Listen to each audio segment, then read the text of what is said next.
প্রায় 22,000 কোটি টাকা ব্যয়ে নির্মিত এই বিশাল স্থাপনার কাজ 99% শেষ হয়ে পড়ে থাকলেও কেবল দক্ষ অপারেটর নিয়োগ দিতে না পারায় এর সুফল পাচ্ছে না দেশ। অপারেটর হিসেবে জাপানের সঙ্গে মূলত নানা সমঝোতার চেষ্টা চললেও শেষ পর্যন্ত আর্থিক ও কৌশলগত দ্বন্দ্বে ভেস্তে গেছে সেই বহুল আলোচিত চুক্তিটি।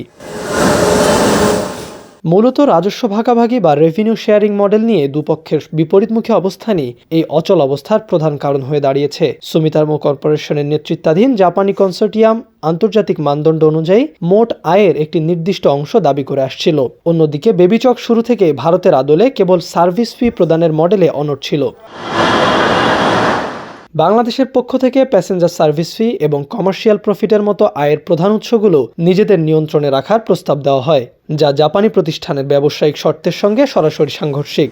এই আর্থিক কাঠামোর অমিল এবং সার্বভৌমত্বের প্রশ্নে কিছু শর্ত গ্রহণযোগ্য না হওয়ায় কোনো সর্বসম্মত চুক্তিতে পৌঁছানো সম্ভব হয়নি। আর্থিক জটিলতার পাশাপাশি অপারেশনাল নিয়ন্ত্রণ ও নিরাপত্তা ব্যবস্থাপনা নিয়েও দুপক্ষের মধ্যে ছিল গভীর মতভেদ। বেবিচক কর্মকর্তাদের মতে প্রতিষ্ঠানটির কিছু দাবি রাষ্ট্রের কৌশলগত নিয়ন্ত্রণকে চ্যালেঞ্জ করছিল। সে কারণে টেন্ডারের পথেই হাঁটছিল সিভিল এভিয়েশন। এবার দেখার বিষয়, উদ্বোধনের জন্য পুরোপুরি প্রস্তুত হয়ে থাকা এই মেগা প্রকল্প শেষ পর্যন্ত কার হাতে যায়, জাপান না অন্য কোনো বিদেশি প্রতিষ্ঠান।